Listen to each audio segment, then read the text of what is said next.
Friendly faces.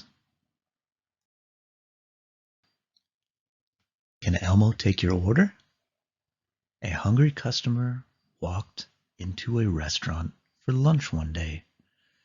After looking at the menu for a few moments, he knew what he wanted to eat. "Good afternoon, sir," said the waiter brightly.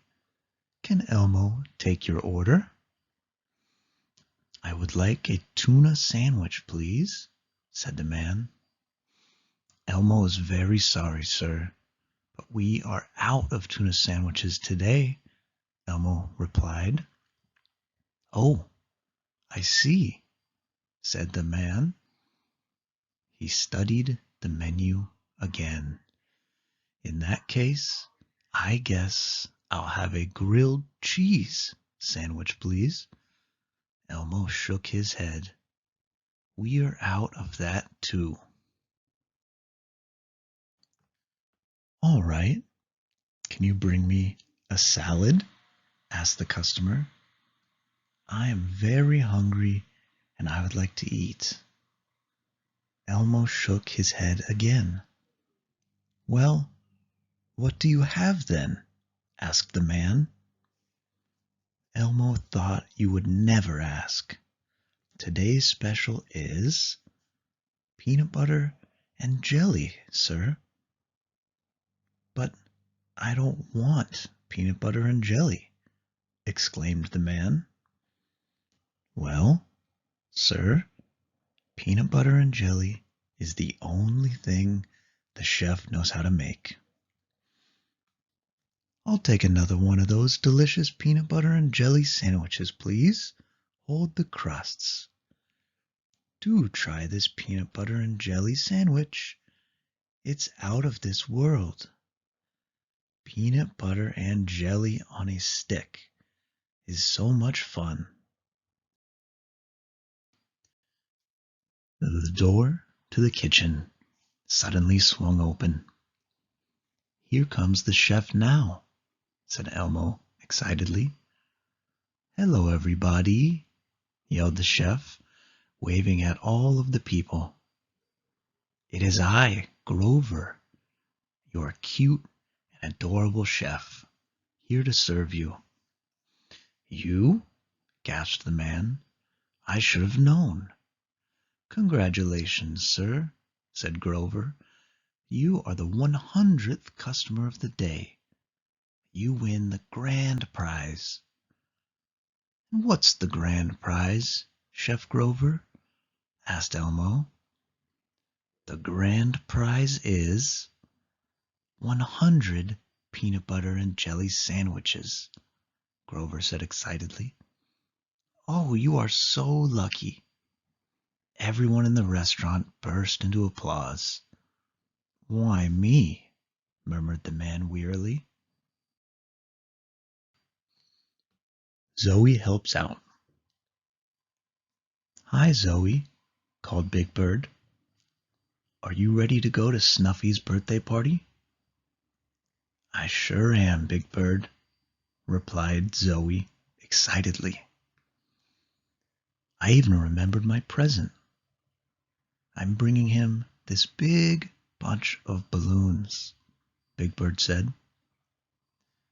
"But I just realized I left his birthday card back in my nest.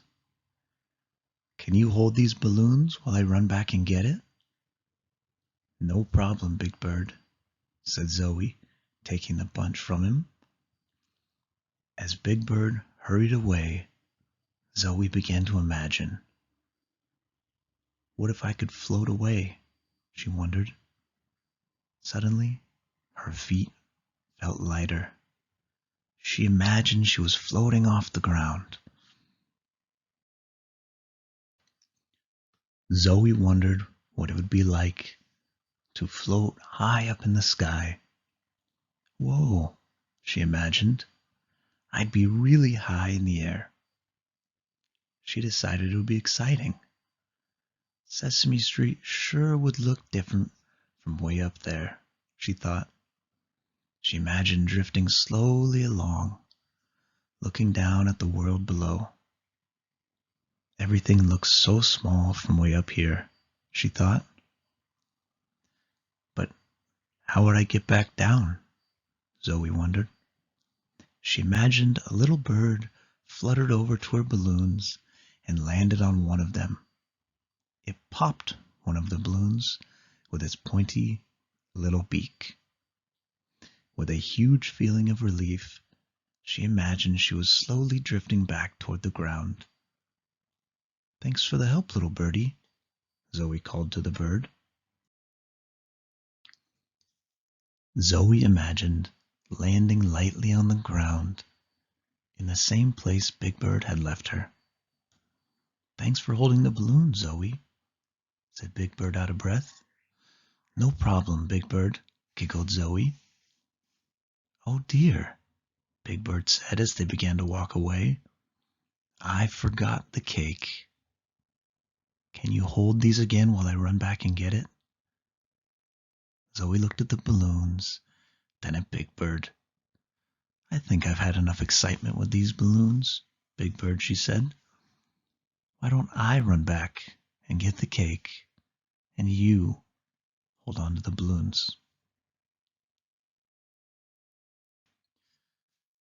Cookie Monster can't wait. Cookies still not done yet? Wailed Cookie Monster. Time spent waiting for chocolate chip cookies to bake seems like eternity. Big Bird sat down next to him. You just put them in the oven, Cookie Monster, he said. How can we keep your mind off the cookies while they're baking? Just then the Count came walking by. Hi, Count, said Big Bird. We are trying to think of something to do while Cookie Monster's cookies are baking. They still have 12 minutes left to go. Ah, 12, said the Count. 12 minutes until the cookies are finished. Wonderful. That's 720 seconds. I will count them for you.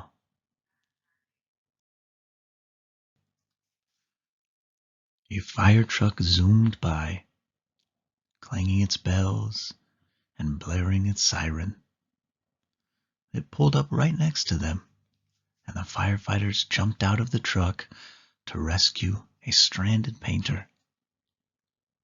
It was very exciting to see, but Cookie Monster was still thinking about cookies. That's one daring rescue. Oh, and there are 558 seconds left to go on the cookies, said the Count. Next, a parade marched by. A juggler juggled 4 balls, clowns cartwheeled, and bands oom-pa-pa'd. That's one quick juggler, 2 cartwheeling clowns, and 3 band members playing our tune. And 212 seconds left on the cookies. After the parade had passed, Big Bird sighed and shook his head. I'm afraid I can't think of anything else to do to take your mind off those cookies, Cookie Monster. Suddenly, Cookie Monster sprang to his feet. Look at that little boy, he exclaimed to Big Bird, pointing toward a little kid in a stroller. What kind of food do you think he's gobbling? You think he's eating cereal? Or maybe crackers? Or even grapes? Here, wait for me. I want to share with your friend, Cookie Monster. That's one distracted monster. And 5 seconds left on the cookies in the oven, said the Count. Ding. Hey, Cookie Monster, the timer just went off. Your cookies are done. Where did you go? 0, 0 seconds left on the delicious chocolate chip cookies. Ha ha ha, Count said excitedly. It is time to eat. Then we can count the crumbs left over. Me no need cookies any more, answered Cookie Monster, his mouth full of pretzels. Me sharing a snack with little boy.